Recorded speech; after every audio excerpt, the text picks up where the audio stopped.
တိပိဋကဒရဓမ္မဗန္တာဂါတိကကျေးဇူးတော်ရှင်မင်းကုန်းဆရာတော်ဘုရားကြီးဦးစီးရေးသားစီရင်တော်မူသည့်နိုင်ငံတော်ဗုဒ္ဓသာသနာမဟာဗုဒ္ဓဝင်ကျမ်းစာတော်မြတ်ကြီး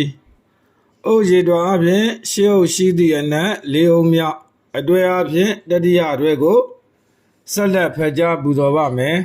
။စာမျက်နှာနံပါတ်940ဒီဂါဟုဝုထုကိုဟောတော်မူခြင်းထိုအခါယဟန်တို့သည်တန်ခအလယ်၌ငင်းခုန်မှုခိုက်ရန်မှုထိပါနှောက်ယှက်စန့်ကျင်ပဲစကားပြောကြားမှုကိုပြုလုပ်ကြကအချင်းချင်းနှုတ်လန်ထိုးလျက်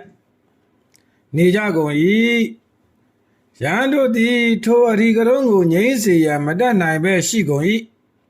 ထိုအခါယဟန်တစ်ပါးသည်မြတ်စွာဘုရားရှင်ထံတော်မောက်သို့တွားရောက်ချင်းကပ်ကမြတ်စွာဘုရားရှင်ကိုရိုသေမြတ်တို့ရှိခိုးပြီးနောက်သင်လျောက်ပတ်ရာရက်၌ထိုင်နေပြီးလျင်မြတ်စွာဘုရားရှင်ကိုထိုအကြောင်းလျှောက်ထား၍ထိုယဟန်များထံကြွရောက်တော်မူရန်တောင်းပန်လျှောက်ထားသဖြင့်ဘုရားကိုယ်တော်တိုင်ကြွရောက်တော်မူကားခင်းထားသောနေရာ၌ထိုင်နေတော်မူလျက်ထိုယဟန်တို့ကိုခြေသားယဟန်တို့မသိလျော်ဘူးမတော်ဘူးငင်းခုန်မှုကိုမပြုကြကုန်လင့်ခိုက်ရန်မှုကိုမပြုကြကုန်လင့်ထိပါနှောက်ယှက်စန့်ကျင်ပဲစကားပြောကြားမှုကိုမပြုကြကုန်လင့်ဟူ၍မိန့်တော်မူ၏ထိုကမြတ်စွာဘုရားရှင်၏အကျိုးကိုလိုလားသောဥက္ခိတနုတကအရမဝါဒီယဟန်တစ်ပါးသည်မြတ်စွာဘုရားရှင်ကိုဘုန်းတော်ကြီးသောမြတ်စွာဘုရားတရားရှင်ဖြစ်တော်မူသောမြတ်စွာဘုရားသည်ဆိုင်းငံ့တော်မူပါလော့ဘုန်းတော်ကြီးသောမြတ်စွာဘုရားအရှင်မြတ်ဘုရားသည်မျက်မှောက်ချမ်းသာရေးကိုသာအားထုတ်တော်မူကားကြောင်းကြမဲ့နေတော်မူပါလော့ကျွန်တော်တို့သည်ထိုငင်းခုန်ခြင်းခိုက်ရန်ပြုခြင်းထိပါနှောက်ယှက်စန့်ကျင်ပဲစကားပြောခြင်းဖြင့်ထင်ရှားကြပါလိမ့်မည်ထင်ရှားကြပါလိမ့်မည်ဟု၍လျှောက်ထားလေ၏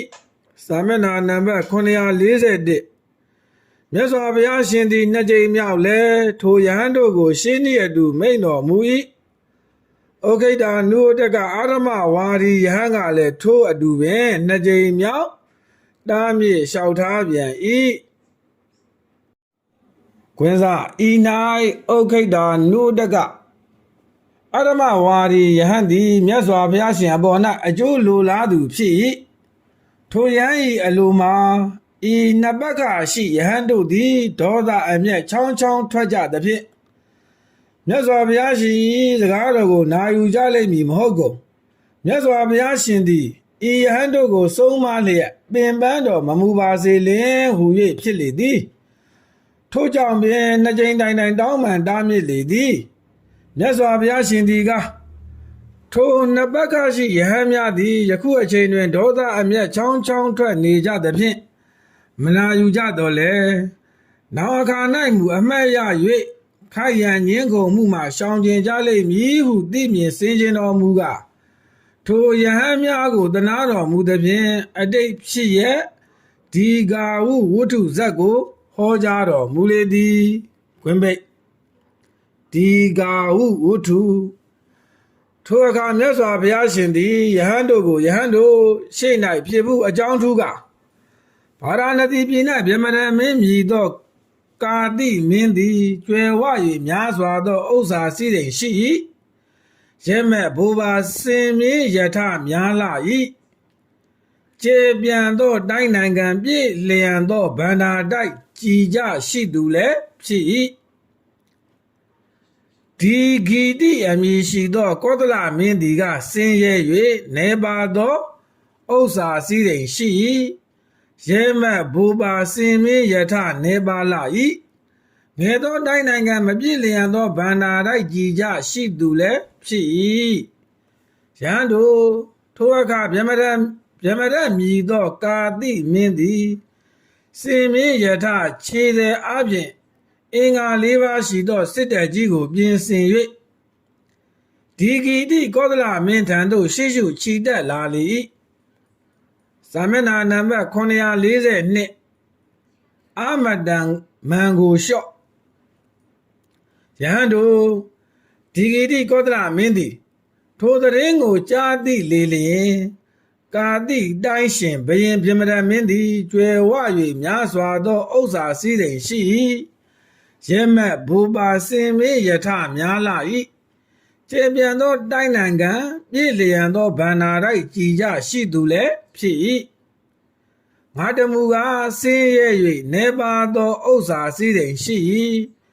ရဲမက်ဘူပါစင်မေယထနေပါလာ၏ငယ်သောတိုင်းနိုင်ငံမပြည့်လျံသောဗန္နာတိုက်ကြည်ကြရှိသူလည်းဖြစ်၏ငါသည်ကာတိတိုင်းရှင်ဘုရင်ပြမရမင်းကတကြိမ်မြစစ်ထိုးသည်ကိုပင်ခံနိုင်စွမ်းမရှိချေငါသည်စောစောကပင်မြို့မှထွက်ပြေးနှင့်ရမူကောင်းလေစွာဟုကြံစီပြီးလျင်မိဖုရားကြီးကိုခေါ်ယူ၍စောစောကပင်မြို့တော်မှထွက်ပြေးနှင့်လေ၏ယဟန်တို့ထိုအခါကာတိတိုင်းရှင်ဘုရင်ပြမရမင်းသည်ဒီဂီတိကောသလမင်း၏ရဲမက်ဘူပါစင်မင်းယထာနှင့်ဇနဘုတ်ကို၎င်းဗန္နာတိုက်နှင့်ကြည်ကြကို၎င်းအလွယ်ဖြင့်အောင်မြင်သိမ့်ပိုက်ကစိုးမိုးအုပ်ချုပ်မင်းပြုလုပ်နေလေ၏ယဟန်တို့ထိုအခါဒီဂီတိကောသလမင်းသည်မိဖုရားကြီးနှင့်တကွဗာရာဏသီပြည်ဘက်သို့ထွက်ခဲ့ကြ၍အစဉ်သဖြင့်ဗာရာဏသီပြည်သို့ရောက်လေလျင်မြို့တော်၏အစွန်အဖျားဦးထိန်သည်၏အိမ်ကွင်းစားကွင်းမိတ်ဖြင့်ဦးဖုတ်သည့်တဲ၌မတင်ရှားသောအသွင်ဖြင့်ပရပယဟန်၏အဝတ်ကိုဝတ်လျက်နေလေ၏ဒီကာဟုကိုဝင်ရှိ၍ချင်းချင်းတက်ချင်းယဟန်တို့ထို့နောက်အခါ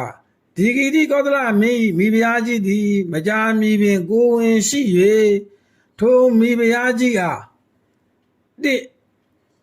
နေထွက်ချိန်တွင်အင်္ဂါ၄ပါးရှိသောစစ်တပ်ကြီးစေဝတ်တန်းစာပြည့်စုံစင်ရင်ကညီညွတ်သောမြေပြင်၌ရက်တည်နေသည်ကိုကြည့်ရှုရန်အလိုရှိခြင်းခွဲစားခွင့်ပိတ်ဖြင့်ကြည်လိုခြင်းနံပါတ်2တန်လျက်စေးသောရေကိုတောက်မြူရန်အလိုရှိခြင်းခွဲစားခွင့်ပိတ်ဖြင့်တောက်လိုခြင်းစာမျက်နှာနံပါတ်943ဤခြေချင်းနှစ်ပါးကိုဤခြေချင်းနှစ်ပါးဖြစ်ပွားလာလေသည်ရန်တို့ထိုအခါမိဖုရားကြီးသည်ဒီဂီတိကောသလမင်းကိုမိမိမှာကိုဝင်ရှိကြောင်းနှင့်ဖော်ပြရပါချင်းချင်းနှစ်ပါးဖြစ်ပွားကြောင်းကိုလျှောက်ထားလေလျင်ဒီဂီတိကောသလမင်းသည်အိုမိဖုရားစေနေကြသောငါတို့အဖို့ရာသင်မိဖုရားကြည်လိုတောက်သုံးလိုသည့်စစ်တဲ့ကြီးနှင့်တန်လျက်စေးရည်သည်အဘယ်မှာရနိုင်မည်နည်းပြန်လည်ဖတ်ကြပါမယ်။အိုမိဖုရားစေးရနေသောငါတို့အဖို့ရာသင်မိဖုရားကြည်လိုတောက်သုံးလိုသည့်စစ်တဲ့ကြီးနှင့်တန်လျက်စေးသောရည်သည်အဘယ်မှာရနိုင်မည်နည်းဟု၍ပြောဆိုလေ၏မိဖုရားကြီးသည်အရှင်မင်းကြီးကျွန်တော်မသည်ဖော်ပြရာပါစစ်တဲ့ကြီးနှင့်တန်လျက်စေးသောရေကိုမမြင်ရမတောက်သုံးရပါလင်သိရပါလိမ့်မည်ဟု၍လျှောက်ထားလေ၏အမျော်အမြင်ကြီးမားသည့်ပရောဟိတ်မိတ်ဆွေကြီးထိုအချိန်ခါ၌ဒီဂီတိကောသလမင်း၏လူငယ်ချင်းသည်ကာတိတိုင်းရှင်ဘုရင်ပြမရမင်း၏ပရောဟိတ်ပုံနာကြီးဖြစ်၍နေလေသည်ယဟန်တို့ထိုအခါဒီဂီတိကောသလမင်းသည်မိမိလူငယ်ချင်းထိုပရောဟိတ်ပုံနာကြီးထံသို့တွားရောက်ပြီးလျင်အိုအဆွေသင်၏မိတ်ဆွေမှမိဖုရားကြီးသည်ကိုဝင်ရှိပါ၏ထိုမိဖုရားကြီးအားနံပါတ်1နေထွက်ချိန်တွင်အင်္ဂါ၄ပါးရှိသောစစ်တပ်ကြီးစေဝတ်တန်းစာအပြည့်စုံစင်ရင်ကညီညွတ်သောမြေပြင်၌ရက်တည်နေသည်ကိုကြည့်ရှုလိုခြင်းနံပါတ်2တန်လျက်စေးသောရေကိုတောက်သုံးလိုခြင်းဤချင်းချင်းနှစ်ပါးဖြစ်ပွားလာလေသည်ဟုပြောဆိုလေတော့ ပရောဟိတ်ပုံနာကြီးသည်အရှင်မင်းမြတ်ထိုတို့ဖြစ်လျက်ကျွန်ုပ်တို့သည်လည်းမိဖုရားကြီးကိုကြီးရှုလိုပါကုန်၏ဟုပြန်ကြပြောဆိုလေ၏ယဟန်တို့ထိုအခါဒီဂီတိကောသလမင်း၏မိဖုရားကြီးသည်ကွင်းသားကွင်းမိတ်ဖြင့်ပရောဟိတ်ပုံနာကြီးလူလာတောင်းတချက်အရာပရောဟိတ်ပုံနာကြီးအထံသို့သွားရောက်လေ၏စာမျက်နှာနံပါတ်944ပရောဟိတ်ပုံနာကြီးသည်မိဖုရားကြီးလာနေသည်ကိုအဝေးကပင်မြင်၍နေရာမှထားပြီးလျင်လက်ဝဲတစ်ဖက်ပခုံးထက်၌အပေါ်ယုံကိုစံပဲတင့်တယ်ကမိဖုရားကြီးရှိရာဘက်သို့လောက်ချီလျက်အချင်းတို့ကောသလတိုင်းရှင်ဘုရင်မင်းမြတ်သည်မေရောဝမ်းတိုင်း၌ကိမ့်ပိုက်တန်တေတီနေလေပြီတကားအချင်းတို့ကောသလတိုင်းရှင်ဘုရင်မင်းမြတ်သည်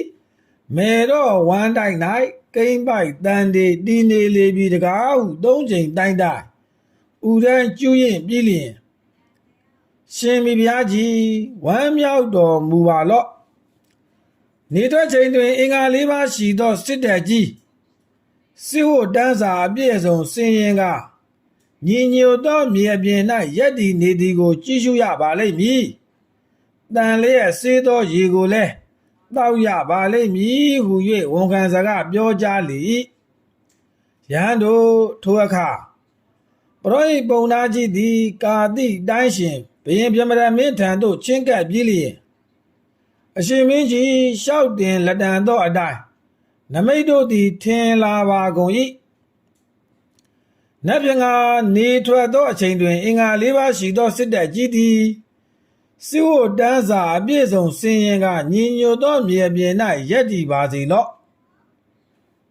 တန်လျက်တို့ကိုလည်းစေးကြောပါကုန်စီလောဟု၍လျှောက်ထားလေသောကာတိတိုင်းရှင်ဘုရင်ပြမရမင်းသည်အချင်းတို့ပရောဟိတ်ပုံနာကြီးလျှောက်ထားပြောဆိုသည့်အတိုင်းဆောင်ရွက်ပြုလုပ်ကြရမည်ဟု၍မင်းချင်းများကိုမိန့်ကြားစေခိုင်းလေ၏ယဟန်တို့ဒီဂီတိကောသလမင်း၏မိဖုရားကြီးသည်ကွင်းစားကွင်းမိတ်ဖြင့်ပရောဟိတ်ပုံနာကြီးစီစဉ်ပေးချက်အရာနေထွက်အချိန်တွင်အင်္ဂါ၄ပါးရှိသောစစ်တပ်ကြီးစစ်ဝတ်တန်းစာအပြည့်စုံစီရင်ကညီညွတ်သောမြေပြင်၌ရက်တည်နေသည်ကိုကြည့်ရှုရလေပြီတန်လျက်စေးသောရေကိုလည်းတောက်သုံးရလေပြီယဟန်တို့ထိုအခါ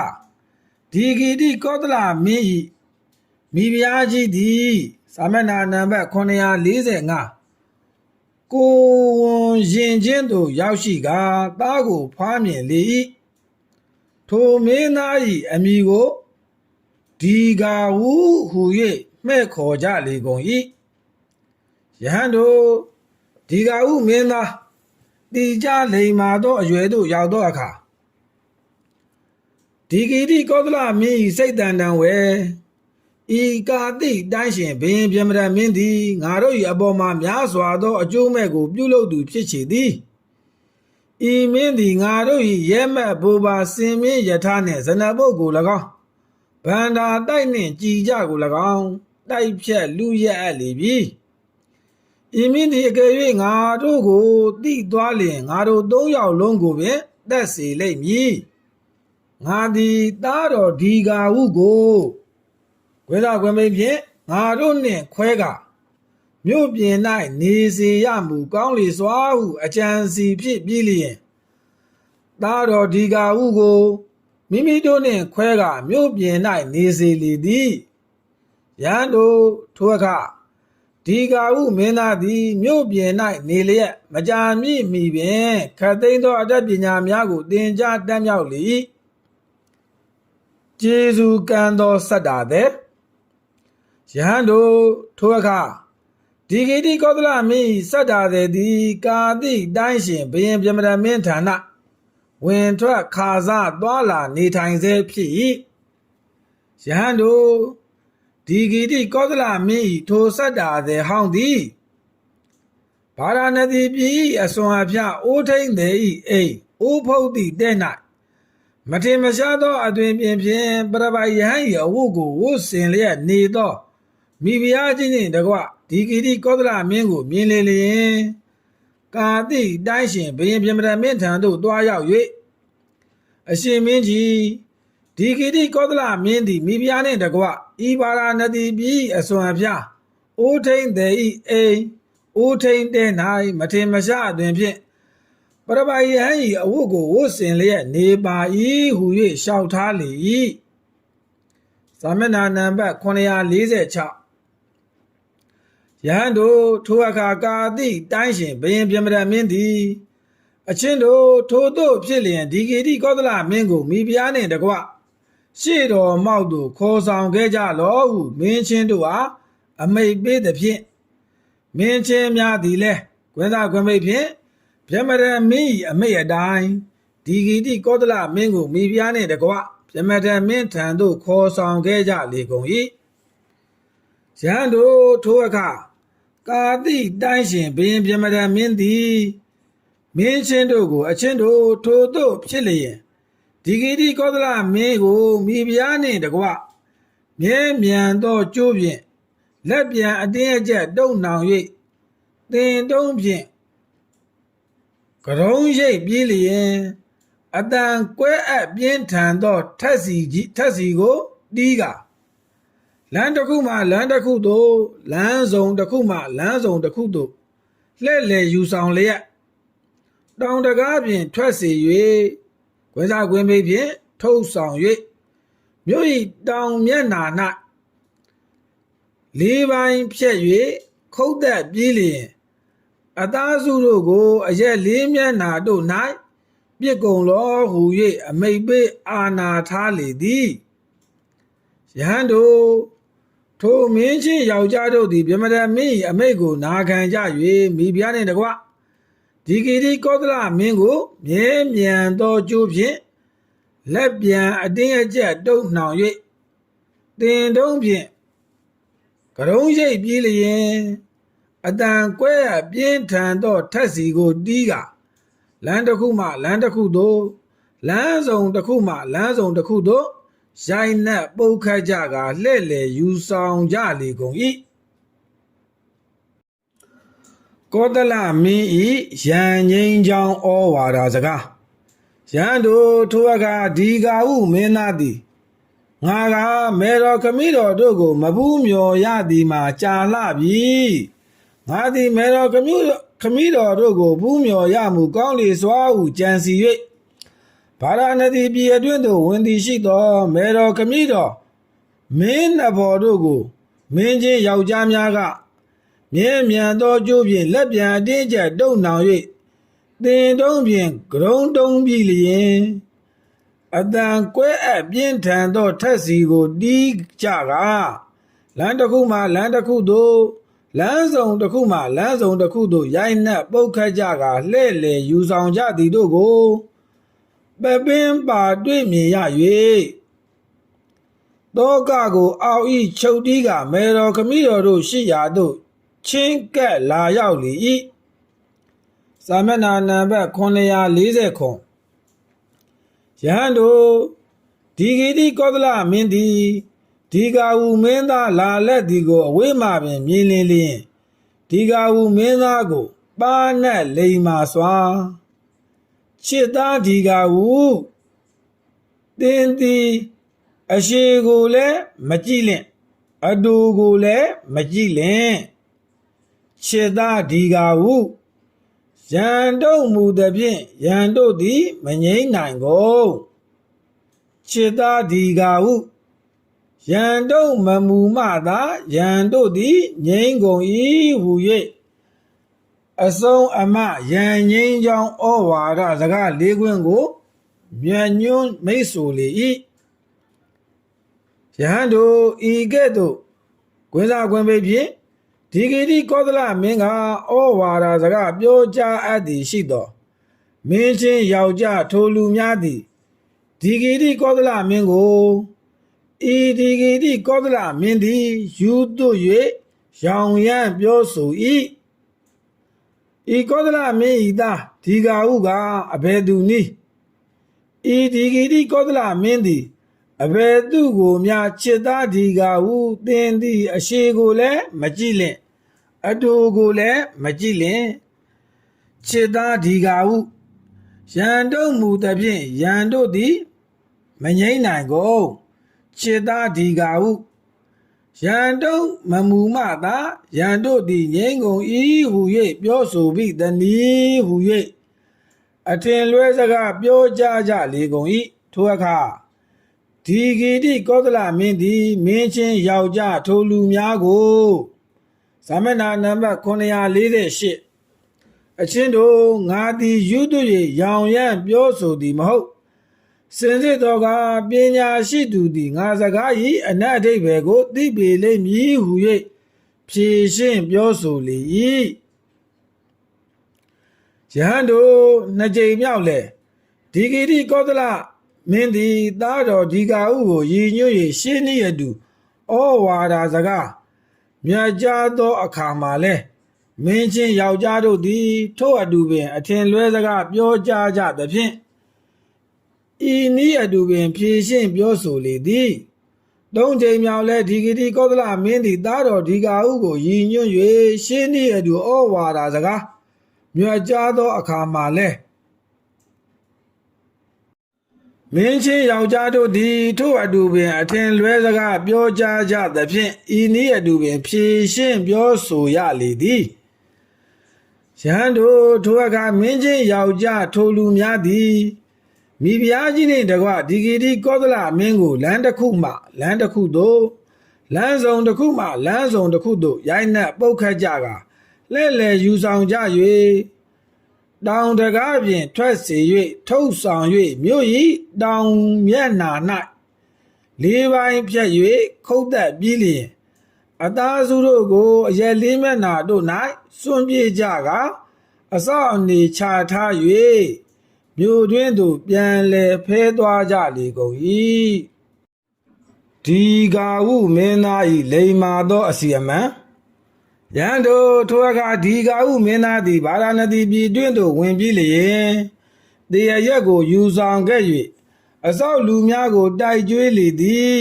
အစောက်လူများမူရစ်၍တိမ်လဲသောအခါဒီကာဟုမင်းသားသည်ထင်းများကိုစုယုံ၍ထင်းပုံပြုတ်ပြီးလျင်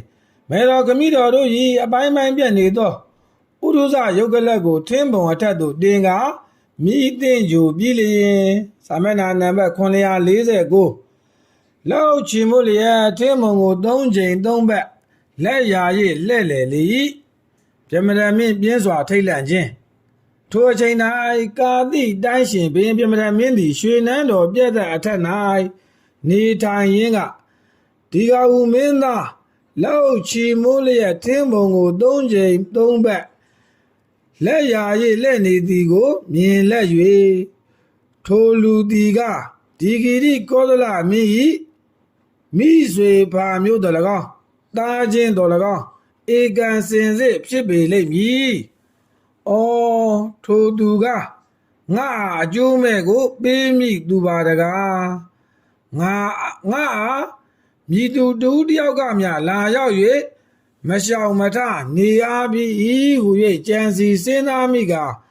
ပြင်းထန်စွာထိတ်လန့်လေ၏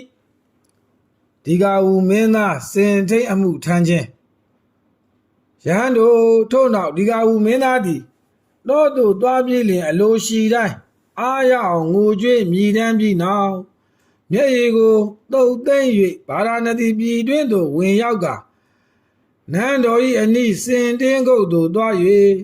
စင်စရာကိုဆရာကျွန်ုပ်သည်စင်ရတက်ကိုတင်လိုပါသည်ဟုပြောဆိုတောင်းပန်လေ၏စင်စရာသည်လည်းအမောင်ထိုသို့စင်ရတက်ကိုတင်ယူလိုလင်တင်ယူလောဟုပြောဆိုခွင့်ပြုလေ၏ယဟန်တို့ထိုအခါဒီကာဟုမင်းသားသည်ညမိုးတောက်ရန်အခါ၌စောစောထ၍စင်တင်းကုန်း၌ထိုင်နေကတာယာသောအတန်ဖြင့်တခြင်းကိုတီးဆိုလေ၏စောင်းကိုလည်းတီးလေ၏ယဟန်တို့ကာတိတိုင်းရှင်ဘုရင်ပြမရမင်းသည်ညမိုးတောက်ရန်အခါ၌စောစောထ၍စင်တင်းကုန်း၌တာယာသောအတန်ဖြင့်ဒီကာဟုမင်းသား၏တခြင်းဆိုသောအတန် စောင်းတီးသောအတန်ကိုကြားရ၍မင်းချင်းယောက်ျားလူအများကိုစာမျက်နှာနံပါတ်950အချင်းတို့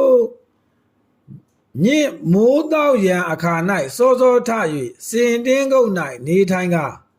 တာယာသောအတန်ဖြင့်တချင်းကိုလည်းဆိုတချင်းကိုလည်းတီဆိုစောင်းကိုလည်းတီးခတ်သူကအဘယ်သူနည်းဟုမေးလေ၏မင်းချင်းယောက်ျားလူအများကအရှင်မင်းကြီးညင်မိုးတောက်ရန်အခါ၌စောစောထ၍စင်တင်းကုတ်၌နေထိုင်ကတာယာစွာသောတန်ဖြင့်တချင်းကိုလည်းတီဆိုစောင်းကိုလည်းတီးခတ်သူကဤအမည်ရှိသောစင်ဆရာ၏တပည့်လူလင်ပြိုဖြစ်ပါသည်ဟုလျှောက်ထားကြလေတော့ဗြဟ္မဏမင်းသည်အချင်းတို့ထိုတို့ဖြစ်လျင်ထိုလူလင်ပြိုကိုငါထံသို့ခေါ်ဆောင်ခဲ့ကြကုန်လောဟုမိန့်ကြားစေခိုင်းလေ၏ဒီကဟုမင်းသားအတွင်းတော်အမှုထမ်းဖြစ်ခြင်းယဟန်တို့မင်းချင်းယောက်ျားထိုလူများသည်ကောင်းပါပြီရှင်မင်းကြီးဟုဝန်ခံစကားလျှောက်ထားကြ၍ဒီကဟုမင်းသားကိုဗြဟ္မဏမင်းထံသို့ခေါ်ဆောင်ကြလေကုန်၏မင်းကြီးသည်ဒီကဟုမင်းသားကိုအမောင်လူလင်ပြိုညင်မိုးတောက်ရာခါ၌စောစောထ၍စင်တင်းကုတ်၌တာယာစွာသောအတန်ဖြင့်တချင်းလဲတီဆိုစောင်းကိုလည်းတီးခတ်သူသည်အမောင်ပင်ဖြစ်သလောဟုမေးတော်မူ၍ဒီကဟုမင်းသားကဟုတ်မှန်ကြောင်းဝန်ခံလေလျက်မင်းကြီးသည်အမောင်လူလင်ပြိုထိုတို့ဖြစ်လျင်အမောင်သည်တချင်းကိုတီဆိုလော့စောင်းကိုလည်းတီးခတ်လောဟုတပံစေခိုင်းတော်မူပြန်လေ၏ရဟန်းတို့ထိုအခါဒီကဟုမင်းသားသည်ကောင်းပါပြီရှင်မင်းကြီးဟုဝန်ခံစကားပြောကြ၍ဗြဟ္မဏမင်းကြီးနှစ်သက်အားရလောက်အောင်တာယာစွာသောအတန်ဖြင့်တချင်းကိုလည်းတီဆို၏စောင်းကိုလည်းတီးခတ်လေ၏မင်းကြီးသည်အလွန်နှစ်သက်အားရလတ်သည်ဖြင့်အမောင်လူလင်ပြိုအမောင်သည်ငါကိုလှုပ်ကြွေးခါစားလောဟုဆိုလေတော့ဒီကဟုမင်းသားသည်ကောင်းပါပြီအရှင်မင်းကြီးဟုဝန်ခံစကားပြောကြပြီးနောက်စာမျက်နှာနံပါတ်951ဝန်ခံစကားပြောကြပြီးနောက်နံပါတ်1ရှေးဦးထခြင်းနံပါတ်2နောက်မှအိတ်ခြင်းနံပါတ်3အဘယ်အမှုကိုပြုရပါမည်နည်းဟုအမြဲတစေနာယူလျက်ရှိနေခြင်းနံပါတ်4မင်းကြီးနှစ်လိုပွဲကိုပြုလေရှိခြင်းနံပါတ်5ချစ်ဖွယ်စကားပြောကြားလေရှိခြင်းဤအင်္ဂါ5ချက်နှင့်ပြည့်စုံသောဗြဟ္မဏမင်းကြီးကခါစားပြုစုလှုပ်ကြွေးသည်ဖြင့်ကာတိတိုင်းရှင်ဘုရင်ဗြဟ္မဏမင်းကြီးသည်မကြာမြင့်မီဖြင့်ဒီကဟုမင်းသားကိုအတွင်းလူယုံတော်ယာထု၌ကွေးစားကွေးမိတ်ဖြင့်တတ်တော်ဆောက်ယာထု၌နှင်းအခန့်ထားလေ၏ဒီကဟုမင်းသားခမည်းတော်၏စကားကိုလေးစားလိုက်နာခြင်းရန်တို့ထိုမှနောက်တနေ့သောအခါ၌ကာတိတိုင်းရှင်ဘုရင်ဗြဟ္မဏမင်းသည်ဒီကဟုမင်းသားကိုအမောင်လူလင်ပြိုယထာကိုကလော့တမင်တော်သို့သွားကုန်အံ့ဟုဆိုလေ၏ဒီကဟုမင်းသားသည်ကောင်းပါပြီရှင်မင်းကြီးဟုဝန်ခံကယထာကိုကပြေးလျက်အရှင်မင်းကြီးအတွက်ယထာကိုကပြေးပါပြီယခုအခါသွားရန်အချိန်ကိုအရှင်မင်းကြီးသည်သိတော်မူပါ၏သွားရန်မှာအရှင်မင်းကြီးအလိုတိုင်းပင်ဖြစ်ပါသည်ဟုလျှောက်ထားလေတော့ကာတိတိုင်းရှင်ဘုရင်ဗြဟ္မဏမင်းကြီးသည်ယထာကိုစီးနှင်းကစစ်တဲ့အချံရံဖြင့်တော်ကစားရန်ထွက်ကြွတော်မူခဲ့လေ၏ဒီကဟုမင်းသားသည်မင်းကြီးစီးနှင်းလိုက်ပါလာသောယထာကိုစစ်တပ်နှင့်ကွဲကွာသွားအောင်မောင်းနှင်လေ၏ရန်တို့ကာတိတိုင်းရှင်ဘုရင်ဗြဟ္မဏမင်းသည်အဝေးသို့ရောက်သောအခါဒီကဟုမင်းသားကိုအမောင်လူလင်ပြိုထိုသို့စစ်တပ်နှင့်ငါတို့ဝေးကွာခဲ့ရကယထာကိုချွတ်လော့ငါသည်ပင်ပန်းလာ၏လျောက်ဆက်အုံးမည်ဟုဆိုလေလျက်ဒ ဒီကဟုမင်းသားသည်မင်းကြီး၏အမိတ်အတိုင်းယထာကိုချွတ်ပြီးလျင်မြေအပြင်၌ထဝယ်တင်မလင်ဖွဲ့ကွေထိုင်နေလေ၏ရန်တို့ထိုအခါကာတိတိုင်းရှင်ဘုရင်ပြမရမင်းသည်ဒီကဟုမင်းသား၏ရင်ခွင်၌ဥကောင်းကိုချ၍အိတ်လေသောအလွန်ပင်မလွမ်းနေလာရကခဏအတွင်းမှာပင်အိပ်ပျော်ခြင်းသို့ရောက်လေ၏ရန်တို့ထိုသို့မင်းကြီးအိပ်ပျော်သောအခါဒီကဟုမင်းသား၏စိတ်တန်တန်ဝဲဤကာတိတိုင်းရှင်ဘုရင်ပြမရမင်းဒီကငါတို့၏အပေါ်မှာများစွာသောအကျိုးမဲ့ကိုပြုလုပ်ခဲ့သူဖြစ်ချေသည်ဤမင်းသည်ငါတို့၏ရဲမက်ဘိုးပါရဲမက်ဘိုးပါစင်မင်းယထာနှင့်ဇနဘုတ်ကို၎င်းဗန္နာတိုက်နှင့်ကြည်ကြကို၎င်းတိုက်ပြက်လူရက်အပ်လေပြီဤမင်းသည်ပင်ငါ၏မေတော်ခမည်းတော်တို့ကိုလည်းတတ်အပ်ခဲ့ကုန်ပြီဤအခါကငါရန်တုံးမူလက်စားချေရမည်အခါပေသည်ဟုကြံစီဖြစ်ရှိကတန်လျက်အိမ်မှတန်လျက်ကိုဆွဲထုတ်လေ၏ရန်တို့ထိုအခါဒီကဟုမင်းသား၏စိတ်တန်တန်ဝဲဆက်၍တပံအကြံဖြစ်ပြန်သည်မှာခမည်းတော်မင်းတရားသည်သေဂာနိအခါ၌ငါကိုခြေသားဒီကဟုသင်သည်အရှိကိုလည်းမကြည့်လင်အတူကိုလည်းမကြည့်လင်ခြေသားဒီကဟုရန်တုတ်မူသဖြင့်ရန်တို့သည်မငြိမ့်နိုင်ကုန်ခြေသားဒီကဟုရန်တို့မမူမှရန်တို့သည်ငြိမ့်ကုန်၏ဟုပြောဆိုမှားထားတော်မူခဲ့လေသည်ငါသည်ခမည်းတော်၏စကားကိုလွန်ဆန်ခြင်းကမသိလျော်ချေဟုကြံစီပြီးလျင်တန်လျက်အရင်တွင်သို့တန်လျက်ကိုတပံပြန်၍သွင်းလိုက်လေ၏စာမျက်နှာနံပါတ်953ရဟန်းတို့2ကြိမ်မြောက်၎င်း3ကြိမ်မြောက်၎င်းရှင်းလျက်တူရန်တုံမူရန်အကြံဖြစ်ပေါ်၍တန်လျက်အိမ်မှတန်လျက်ကိုထုတ်ပြီးလျင်ထိုအတူပင်ခမည်းတော်မင်းတရားမှားထားတော်မူခဲ့သည့်အတိုင်းတရိယ၍တပံတန်လျက်အိမ်အတွင်းသို့တန်လျက်ကိုတွင်းပြန်လေသည်ရန်တို့ထိုအခါကာတိတိုင်းရှင်ဘုရင်ပြမရမင်းသည်ကြောက်ရွံ့ထိတ်လန့်စိတ်မတန့်ပဲတပြက်ပြက်တုန်လှုပ်လျက်အစောတလင်အိယာမှထလေ၏ရန်တို့ထိုအခါဒီကဟုမင်းသားသည်ကာတိတိုင်းရှင်ဘုရင်ပြမရကိုအရှင်မင်းကြီးသင်မင်းကြီးသည်အဘဲ့ကြောင့်ကြောက်ရွံ့ထိတ်လန့်စိတ်မတန့်ပဲတပြက်ပြက်တုန်လှုပ်လျက်အစောတလင်အိယာမှထသနည်းဟုမေးမြန်းလေတော့ကာတိတိုင်းရှင်ဘုရင်ပြမရမင်းသည်အမောင်လူလင်ပြိုယခုအခါငါအိမ်မက်ထဲ၌ငါကိုဒီဂီတိကောသလမင်း၏သားဖြစ်သောဒီကဟုမင်းသားကတန်လျက်ဖြင့်လိုက်သောကြောင့်ငါသည်ကြောက်ရွံ့ထိတ်လန့်စိတ်မတန့်ပဲတပြက်ပြက်တုန်လှုပ်လျက်အစောတလင်အိယာမှ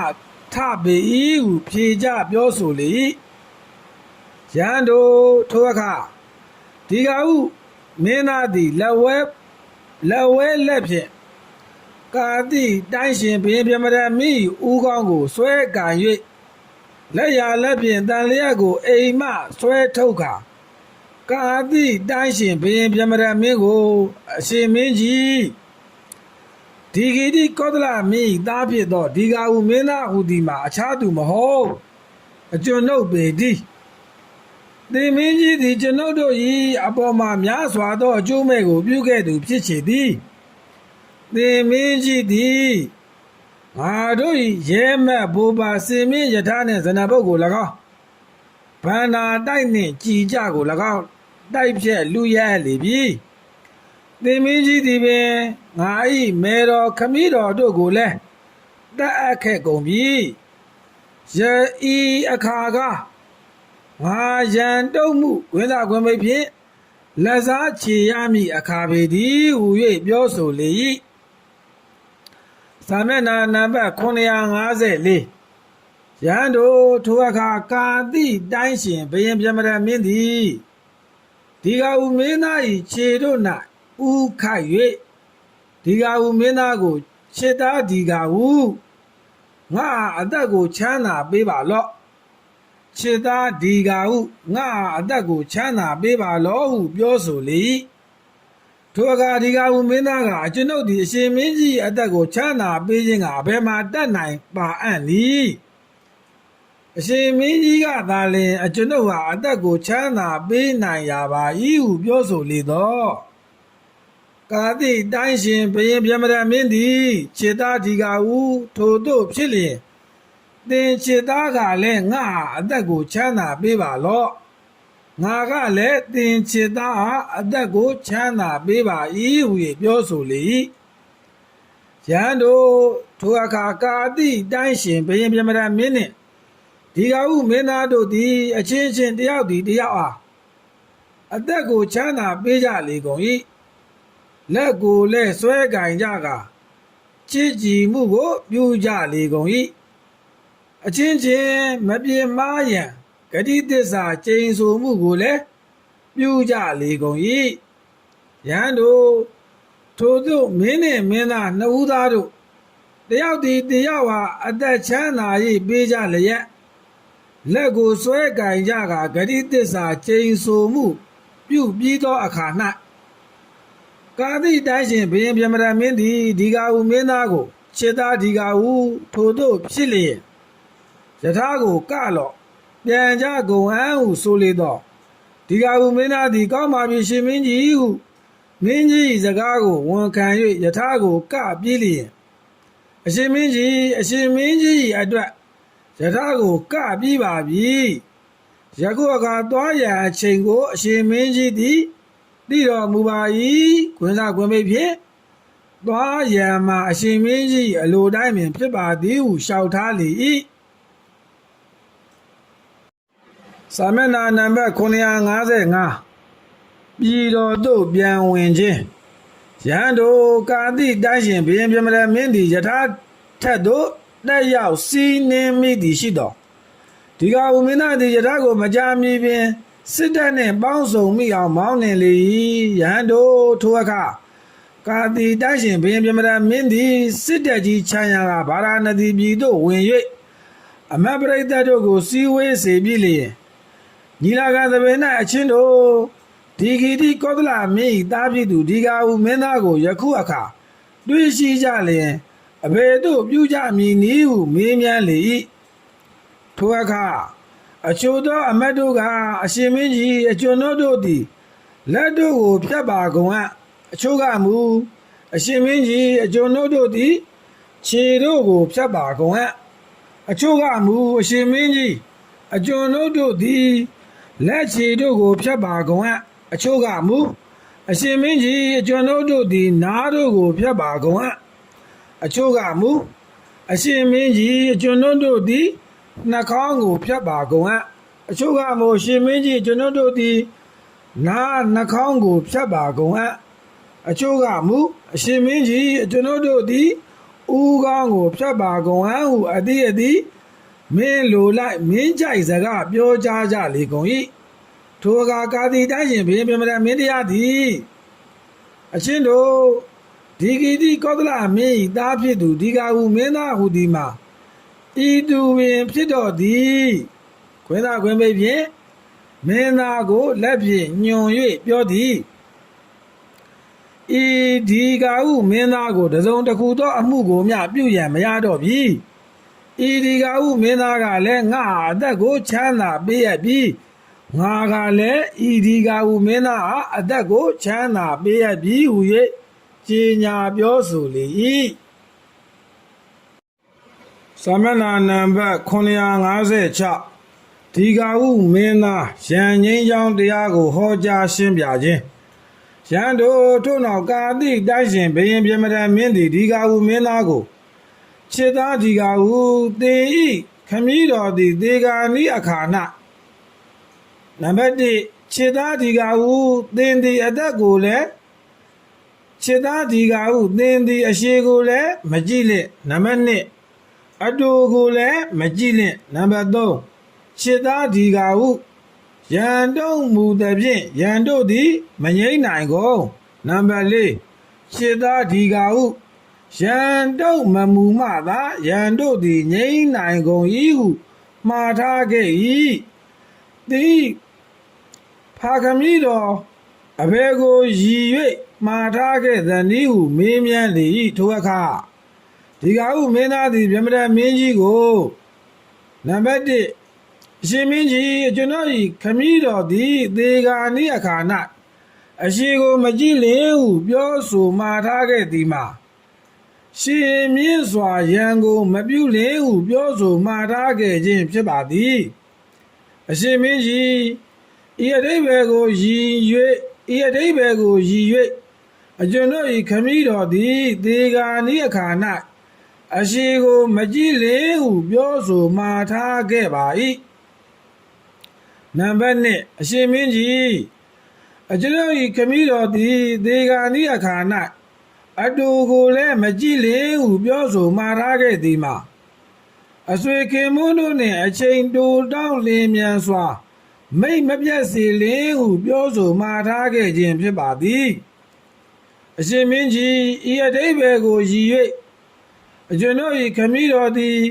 သေဂာနိအခါ၌အတူကိုလည်းမကြည့်လင်ဟုပြောဆိုမှားထားခဲ့ပါ၏စာမျက်နှာနံပါတ်950နံပါတ်3နံပါတ်4အရှင်မင်းကြီးအကျွန်ုပ်၏ခမည်းတော်သည်သေဂာနိအခါ၌ခြေသားဒီကာဟုရန်တို့မူသည်ဖြင့်ရန်တို့သည်မငြိမ့်နိုင်ကုန်ခြေသားဒီကာဟုရန်တို့မမူမှသာရန်တို့သည်ငြိမ့်ကုန်၏ဟုပြောဆိုမှားထားခဲ့သည်ကအရှင်မင်းကြီးသည်အကျွန်ုပ်၏မေတော်ခမည်းတော်တို့ကိုတတ်သူဖြစ်သည်ဟုအောက်မေ့ကအကျွန်ုပ်ကအရှင်မင်းကြီးကိုအကယ်၍တပ်ဖြတ်ခဲ့လျင်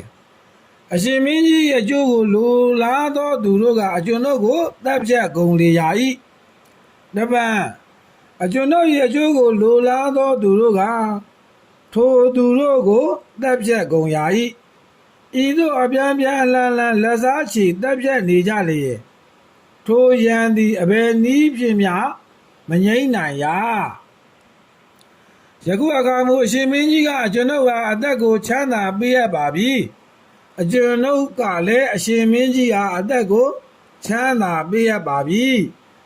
ဤသို့အချင်းချင်းအသက်ကိုချမ်းသာပေးကြကရန်တို့မမူသဖြင့်ထိုရန်သည်အပြည့်တိုင်ငြိမ်းအေးသွားပါပြီအရှင်မင်းကြီးဤအဓိပ္ပာယ်ကိုရည်၍ကျွန်ုပ်၏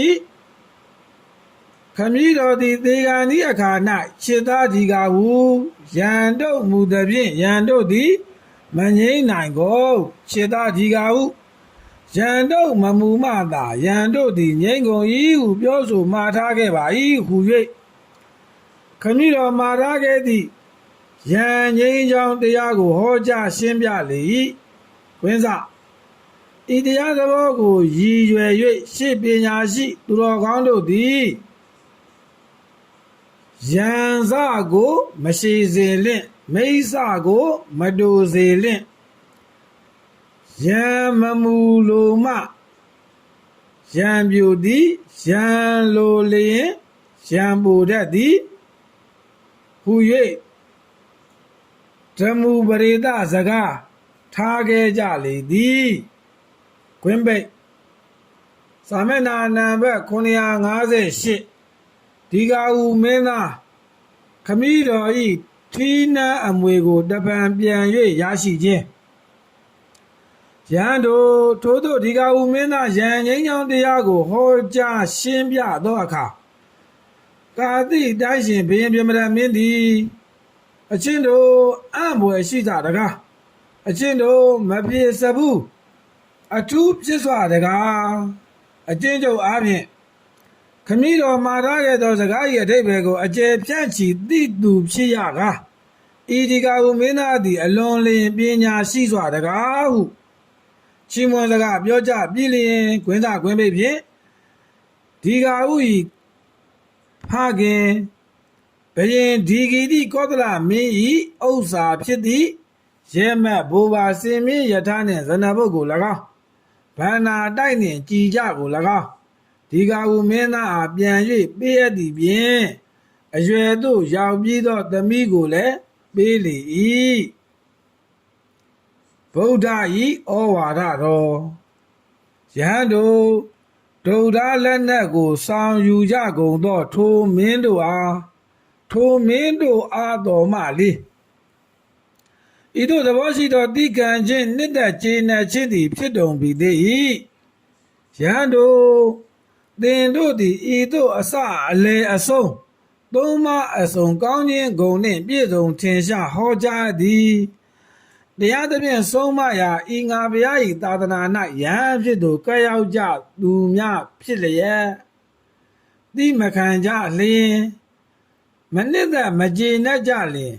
ထို့သောအချင်းချင်းတိမခံခြင်းမနှစ်သက်မကျေနပ်ခြင်းသည်ဤသာသနာတော်၌တင့်တယ်နိုင်ပါမည်လော့ဝိသခွင့်ဖြင့်မတင့်တယ်နိုင်သာသည်မတင့်တယ်နိုင်သည်သာဟုမြတ်စွာဘုရားရှင်သည်လေးနက်သောဩဝါဒစကားမိတ်ကြားတော်မူပြီးလျင်တတိယအကြိမ်မြောက်လဲသာမဏေနံပါတ်959ခြေသားယဟန်တို့မသိလျော်ဘူးမတော်ဘူးညင်ခုံမှုကိုမပြုကြကုန်လင့်ခိုင်ရန်မှုကိုမပြုကြကုန်လင့်ထိပါနှောက်ယှက်စန့်ကျင်ပဲစကားပြောကြားမှုကိုမပြုကြကုန်လင့်ဟူ၍နောက်ဆုံးအကြိမ်မိန့်တော်မူသောအခါမှာလဲရှေ့ဖော်ပြရာပါဥခိတ္တာနုဒကအရမဝါဒီယဟန်သည်မြတ်စွာဘုရားရှင်ကိုဘုန်းတော်ကြီးသောမြတ်စွာဘုရားတရားရှင်ဖြစ်တော်မူသောမြတ်စွာဘုရားသည်ဆိုင်းငံ့တော်မူပါလော့ဘုန်းတော်ကြီးသောမြတ်စွာဘုရားအရှင်မြတ်ဘုရားသည်မျက်မှောက်ချမ်းသာရေးကိုသာအားထုတ်တော်မူကာကြောင်းကြမဲ့နေတော်မူပါလော့သူတို့သည်ထိုညင်းခုန်ခြင်းခိုက်ရန်ပြူခြင်းထိပါနှောက်ယှက်စန့်ကျင်ပဲစကားပြောကြားခြင်းဖြင့်ထင်ရှားကြပါလိမ့်မည်ဟု၍ရှင်းဤအတူပင်တောင်းပန်မြေတလျှောက်ထားပြန်လေ၏ထိုအခါမြတ်စွာဘုရားရှင်သည်မတ်ဖို့မရကိစ္စမပြည့်အချင်းကြီးသောဤယောက်ျားမတ်ဖို့မရကိစ္စမပြည့်အချင်းကြီးသောဤယောက်ျားတတ္တဝါတို့သည်ကုန်ခန်းသောသဘောရှိကုန်၏ခွေးစားခွင့်ဖြင့်ဆုံးမ၍မရတော့ကုန်ဟုဆိုလိုသည်ဤယံတို့ကိုသိစေရန်ခွေးစားခွင့်ဖြင့်အတိတရားရစေဖို့ရန်မလွယ်ကုန်ဟုနှလုံးပိုက်တော်မူလျက်နေရာမှထကားဖဲခွာကြွားသွားတော်မူလေ၏ဒီကာဟုဝတ္ထုပြည်ခွေးစားအမှားဤဒီကာဟုဝတ္ထုကိုဝိနိမဟာဝါပါဠိတော်ကောတံဘကခန္ဓကမှာထုံနှုတ်ရေးသားပါသည်ဤဒီကာဟုဝတ္ထုကပင်စကနိဘတ်ဒီဂီတိကောသလဇတ်၌၎င်းနဝကနိဘတ်ကောတံဘိယဇတ်၌၎င်းဂါထာပိုက်တို့ဖြင့်လာရှိသေး၏အလိုရှိသောသူတေတီပုဂ္ဂိုလ်မြတ်တို့သည်ထိုနိဘတ်ထိုဇတ်တို့ကိုလည်းကြည့်ရှုမှတ်သားကုန်ရာ၏